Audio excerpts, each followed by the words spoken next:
Hey guys. I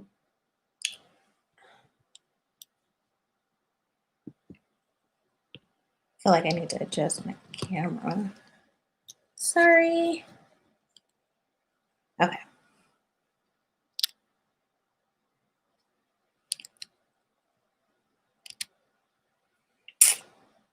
Hello. Okay, so if I look up a little bit, it's because I'm actually recording this on my phone too.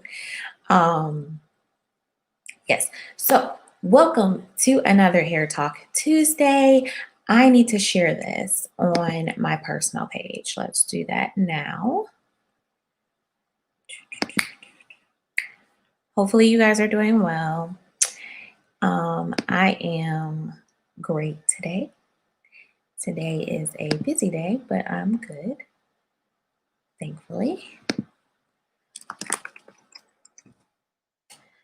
So today, first of all, welcome to another Hair Talk Tuesday with Textures Hair Care. My name is Ashley Ford and I am your host. I'm also the owner and creator of Textures Hair Care LLC and Serenity Naturals Hair Products. So today we are going to talk about natural hair versus social media. So if you followed me, well, if you tuned in last week, I should say, or even caught the replay, I talked a little bit about today's topic, which is very near and dear to my heart because I'm someone who likes facts. I don't like to give out things that aren't true. If I don't know, I am one of those people who's not ashamed to say, I don't know. And so, unfortunately, a lot of people aren't that way. And so, I have noticed that on social media, there's a lot of people who will basically give you all of these facts, talk a lot about their experience and their opinions, and then call it, tips, natural hair tips, or natural hair how to's or need to knows. And they're, first of all, not experts. And in addition to not being experts, they're also just spouting out opinion and posing it as facts. So I want to talk a little bit about that today and go through basically some of the stuff that I see that I can't stand. So we're going to talk about 3 topics. I only picked 3 because there are several. But I figure for the sake of time, I'm only going to go through 3. So the first one, to not being experts, sorry. The first one is the lock method or versus the LCO method. Now there are 2. So one is liquid oil cream. The other one is liquid cream oil. Now, the problem that I have with this method is both of them don't work. Or I'm sorry, one of them doesn't work. So there is this thing that I keep seeing everywhere is, oh, LCO or lock method. It depends on your level of porosity or your hair type. The problem with the LCO method, which is lock cream oil, is liquid cream oil. I don't know why I said lock. I think it's because I'm feeling my hair today. Is the problem that I see with the LCO method is putting an oil on top of a cream. You're just giving the cream some sealant because you're not doing anything to your hair. So what happens is we have these methods that people have said over and over again. They do all of these videos and it's on Pinterest. It's on Facebook. You see it here on Instagram. And it's like all of these people want to tell you about these different methods. And the truth of the matter is that only one of them really works, especially if you're someone with a lower porosity of hair, you can't afford for you to use one of those and it not work. The reason why I say that is because for someone with a lower porosity of hair, you need all the oils and moisturizing hydration that you could possibly get, period. So to have something say, oh, use a liquid, which would be a leave-in, and then use a cream and then seal the cream in with an oil, it doesn't work. And like I said, the reason why is because you're doing nothing but the oil sits on top of the cream. That's it. So you're basically sealing in the oil to the cream, but not to your hair. Does that make sense? Like if I put a layer of oil on something and then try to put water on it, well, the water's just sitting on top of the oil. It's not even getting to the pan necessarily or to whatever I'm pouring water on. So that's the point that I'm making. Like the LCO method does not work for anyone, even with low porosity hair. And I know the argument, oh, you need all of this moisture and hydration. Sure, you do, which is the reason why the lock method works better than the LCO method. So liquid. And when you're using a leave-in conditioner, it can't be a cream base. I don't care if the first ingredient is water. It cannot be a cream base. It has to be a water base. So we're talking your sprays, something that looks like water, literally. And you're putting it on your hair, then using an oil. And when you use the oil, we're not just talking about sealing your ends, but also putting it on your scalp. So if you're the type of person who needs a little bit more oil on the scalp, so maybe you use a heavier oil like a castor oil, then you're going to put your castor oil on, seal your ends, use the cream to style your hair. And when you use your cream to style your hair, you're actually going to feel the moisture within your hair and it's going to feel very hydrated. You're going to not feel dry hair when you use a cream, especially if your cream has any type of hold. So a lot of times I hear clients tell me, like, I can never get my hair to feel soft after I've used whatever they're using, Cantu or whatever the case. It always feels crunchy and hard. Well, my question is always, did you put an oil on first?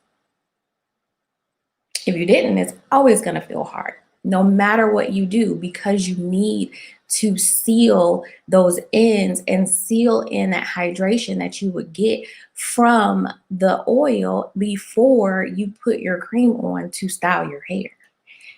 The next thing that I want to basically break down is picking something for your hair that is going to be effective. So within this method, it lists all of these things that you're supposed to use: the liquid, the oil, the cream for the lock method, because we're not going to even talk about the LCO method.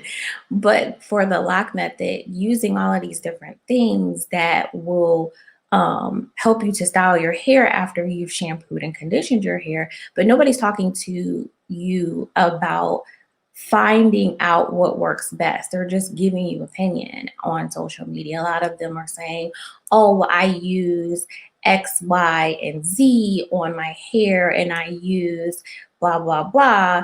But nobody's saying that this is what I did to find out or to find out what to use on my hair. Instead of saying, oh, I use such and such and this is great, blah, blah, blah, and my hair type is 4C, yada, yada.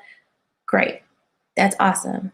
If you're someone who's an expert or claiming to be someone who knows, then educate fully. And that's why I'm here. Ta-da! So one of the things I try to tell people is to not just find out what your hair type is, because you can be 4C and still don't know what your hair needs. So, or a 3A and still think that you can use eco styler and your hair is flaky and dry. So the point is to find out what your hair type is and then what your hair needs. And based on the level of porosity, which is what you need to understand before you purchase something. I'm giving you these tips as a former product junkie, someone who just went out and purchased just all kinds of stuff. I had this for my wedding gift in 2009. I got this huge like basket. It was very big and it was real deep and wide. And I had it filled to capacity with hair products.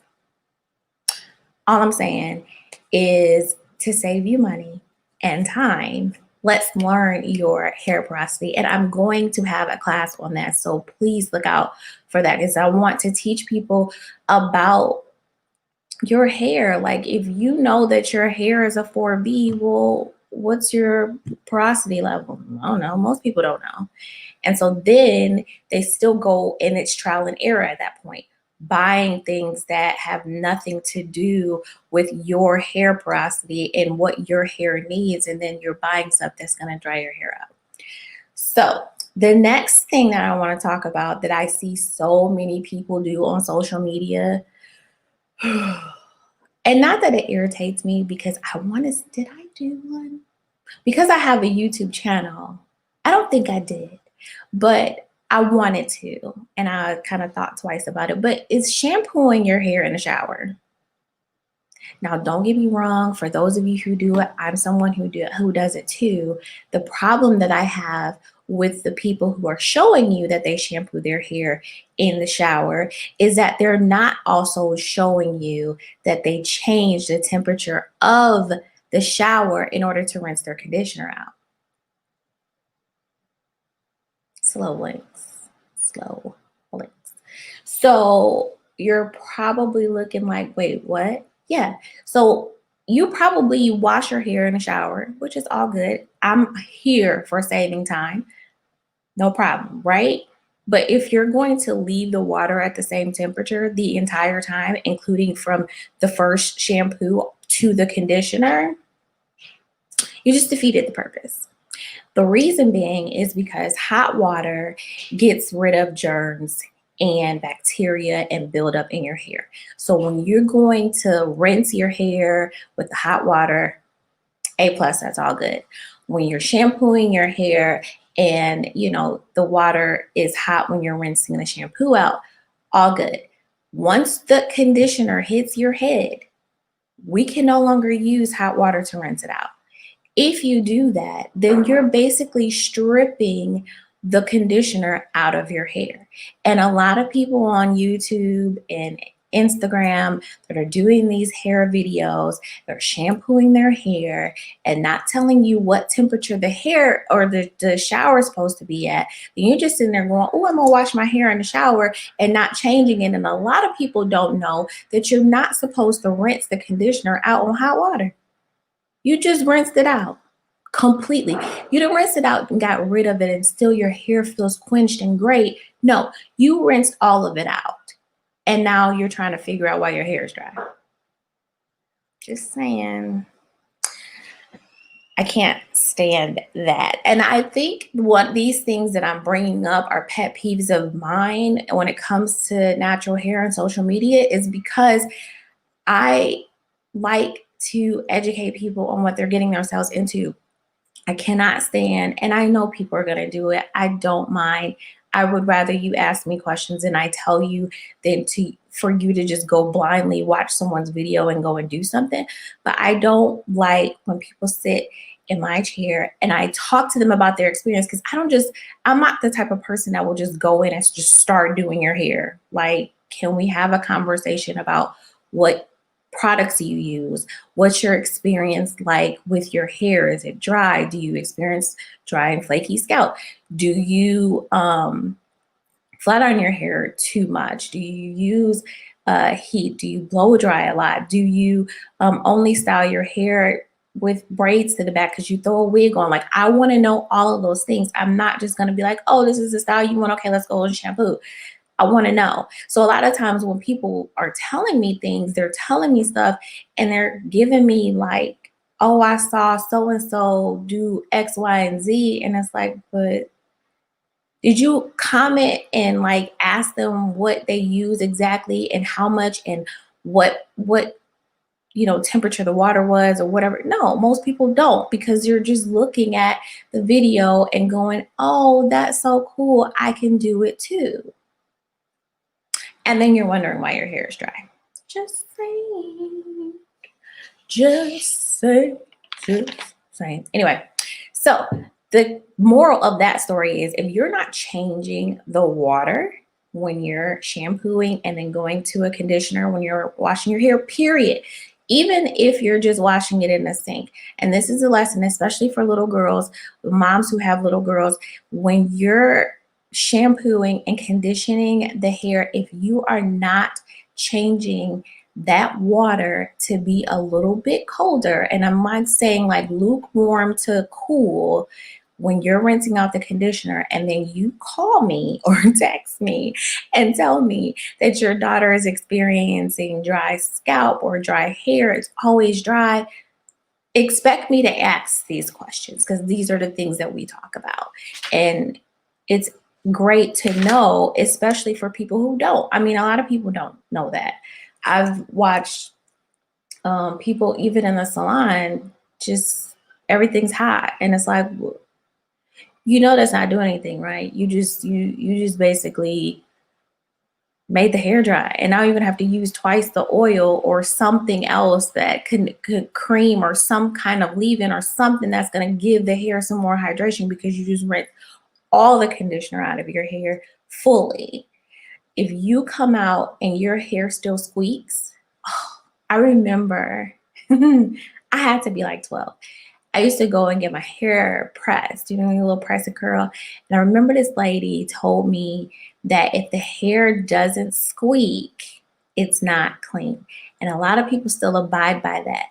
The problem is, if the hair is squeaking, there is nothing left. When I say nothing left, that means there's no moisture whatsoever. And that's not good for anybody with natural hair at all. If you have a relaxing, your hair squeaks, more power to you. Do you? Because most people don't like a whole lot of oil, especially if you're wearing, wraps and things like that. I get it. Been there, done that. I understand. However, if you are natural and your hair squeaks, we have a problem. Which leads me to my next point of too much manipulation equals breakage. Oh,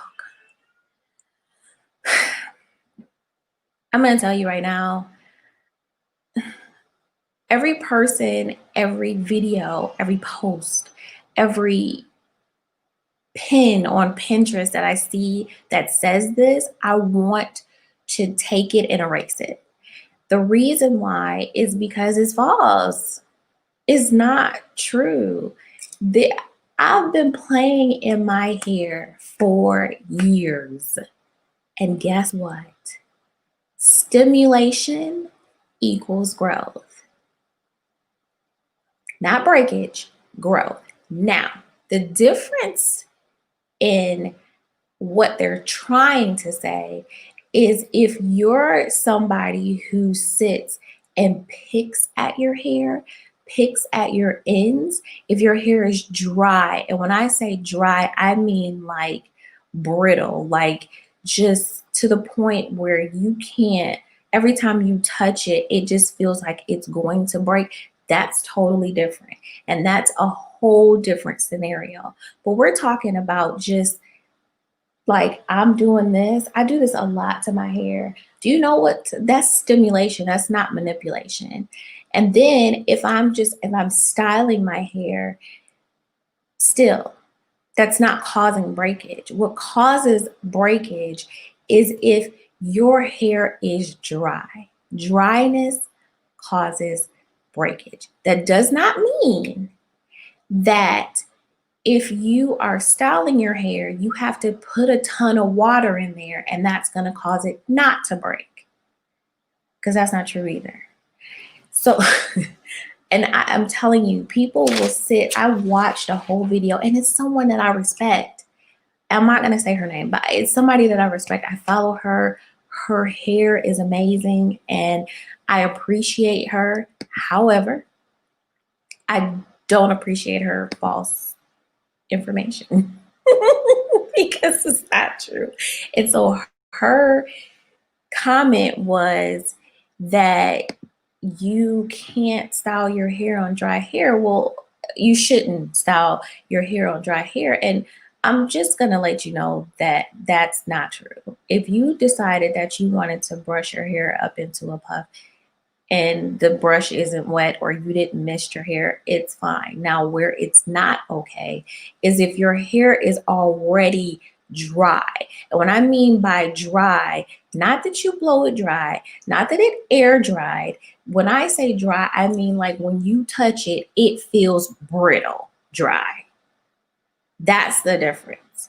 So most people will sit and say, oh, because your hair is dry. No, when they're talking about dry, they're not talking about you spraying water in it to create moisture. They're talking about your hair being dry, brittle, breaking. If I touch it, flakes are falling, or, hair is falling because it's very brittle to the touch. That's totally different from styling your hair when it's dry. Does that make sense? Hopefully it does. So I want to read to you because I'm someone who I look stuff up. And if I don't know, again, I'm going to look it up. I'm going to research it, or I'm going to tell you I don't know. So here's a thing that I found online. And it says dryness is equals hair breakage. If it's dry because of the humidity outside, too much heat, too much of protein, or protein loss.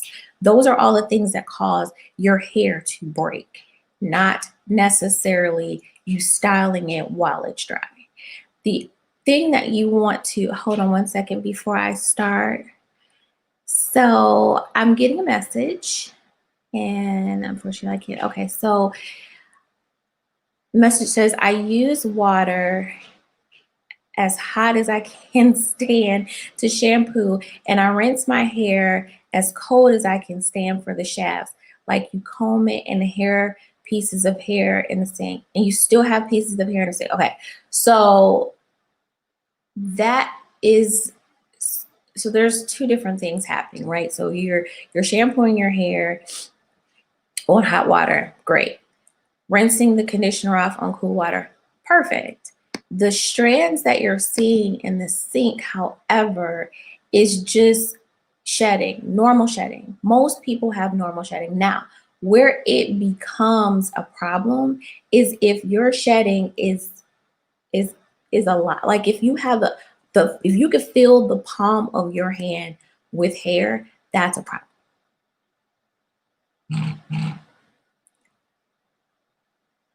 Oh, she said, no, that's a different comment. Okay, I'm trying to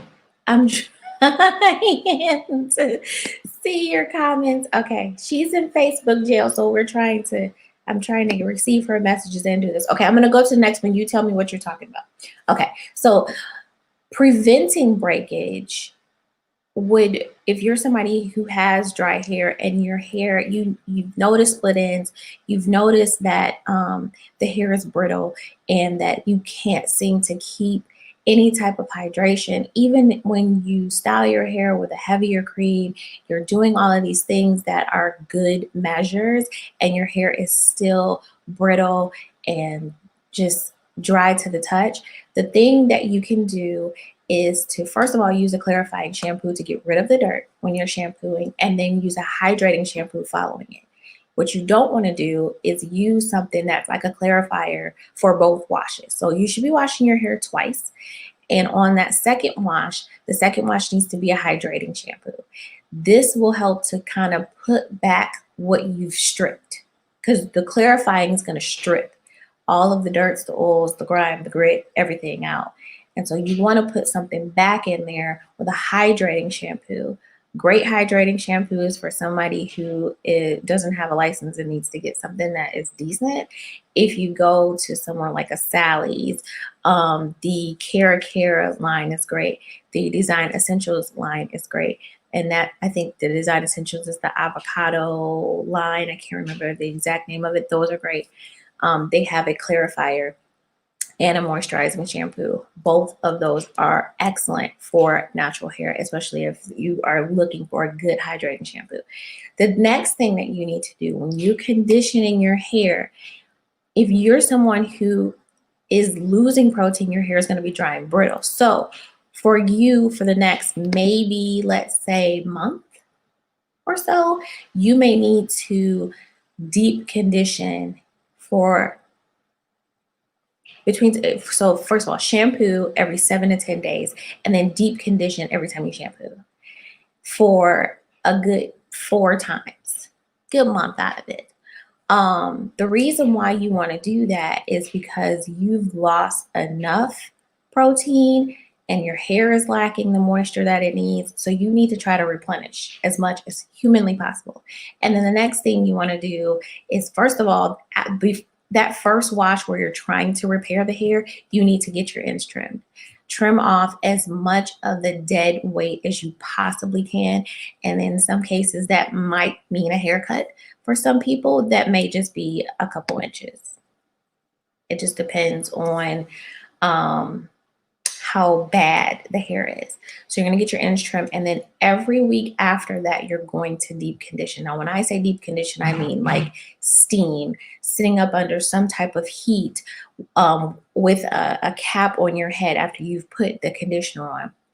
Common mistake that people make is they put the conditioner on their scalp and focus less on their hair. Conditioner is made for your hair, not for your scalp. Okay. If you want to, like, let's say, for instance, you're like, oh, but I have really, really bad dry scalp. That's where a hot oil treatment comes in. You don't have to use a VO5, put it in a cup like we used to back in the day. You can take a really good natural oil like an almond oil, coconut oil. Even coconut oil is amazing for a hot oil treatment. Put it in the microwave, take it and put it all over your scalp, put a cap on and steam. Best thing for somebody with really dry hair. First of all, coconut oil is also an antifungal, and it will help to get rid of some of that built up bacteria on your hair that's causing it to itch and flake. So you want to do that.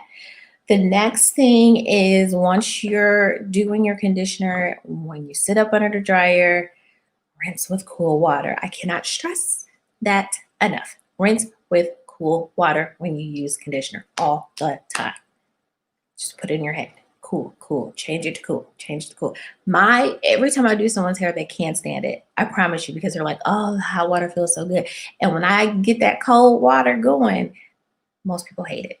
But it's to help your hair. I'm not doing it just because I don't like you. I promise I'm not. Okay. And then the last thing to help you with dry, brittle hair is using the lock method. So that's a liquid leave-in, not a cream. I know some of these posts have cream leave-ins like Cantu and some of these other ones. Liquid, liquid, liquid. Spray, water, whatever you want to call it. It needs to look like water, okay, in order for this to work. So a liquid leave-in, oil, and a cream. And when you're using a cream moisturizer to style your hair, you need to find out what your porosity level is before you purchase it. And then also look on the back and make sure there's no silicones and there are any byproducts that mean silicone. My suggestion to you is, if you can't pronounce it, don't buy it. Just saying, but that's on you. So, okay, we're going to go back to Sean's question, because she asked, okay, why does some of my hair seem to hold more moisture when flat ironed? And do you wash your hair weekly or bi-weekly? Okay, so I'm not exactly sure. why your hair holds more moisture when it's flat ironed. It's possible that you're maybe using more oil, um, or concentrating on certain areas, maybe. I'm not sure. Like I said, I'm not afraid to say I don't know. I think maybe, or well, no, I won't suggest, but maybe are you using the same oil? I don't know. That's a good one. That's one I will definitely look into and get back to you, and I'll message you because I'm not exactly sure. And then, do you wash your hair weekly or bi-weekly? So I always suggest, especially if you're somebody who uses a lot of product on your hair, 7 to 10 days is best. Some people go 2 weeks. I wouldn't go 2 weeks if I were somebody who was struggling to keep moisture in my hair. The more moisture you're putting in, which means that so your daily routine is you probably shampoo your hair, style it, and then wear it for that whole week. So if you're wearing it for that whole week, how often are you putting oils in your hair? All of that depends. So if you're putting oil or some type of something hydration in your hair, even if it's like a water spritz, and then maybe you're oiling your ends and sealing your ends with oil, then you may not necessarily have to shampoo every 7 to 10 days. You could probably do 2 weeks or bi-weekly. Um, but if you're somebody who, like, I used to just style my hair and go on about my business, and then when it was time to shampoo, then I did it. But that was because I was using something that my styling agent was enough. And I may use like a spritz or something every once in a while. Um, on my hair just to kind of fluff out my twist out, but I wasn't really doing a whole lot to it. So by the time it came around, I needed to put something back in my hair, which means stripping out what I had and then replenishing with a deep conditioner. Okay, so she says she oils ends nightly. Now, is that so you're oiling the ends nightly when it's flat ironed? Is that what you're saying? Let me know. Because if you're oiling your hair every night when it's flat ironed, well, that would explain it. That would explain why it feels like you have more moisture in your hair when it's flat ironed than you do when it's not. Okay, she's typing, but yeah. So the difference between a weekly versus a bi-weekly, it just basically is finding out what your hair likes too is also how often you should shampoo and condition. I'm sorry, y'all. I need to cut that off. Anyway, so okay. She says flat ironed. Nah. Okay. So when your hair is flat ironed, you're oiling your ends nightly. Why? And the reason why I asked that question is because you don't need to do it every single night. You don't. And what type of oil are you using? And yeah, why do you feel like you need to use the oil nightly? That's the important question that I have. And so okay, when your hair is flat ironed, you don't need an oil necessarily nightly. However, I will say, I'm sorry, y'all. I'm gonna move this over so that I don't hear it anymore. Okay. When your hair isn't flat ironed and you're just wearing it natural, you probably need the moisture or the oil then, and a little bit of moisture, meaning like a spray bottle with a little bit of oil and possibly a little bit of a leave-in in your hair just to give yourself some hydration, because it's sounding like your hair is only responding when it's flat iron versus when it's curly or when you're wearing like a twist out. And she said it's a habit. Okay.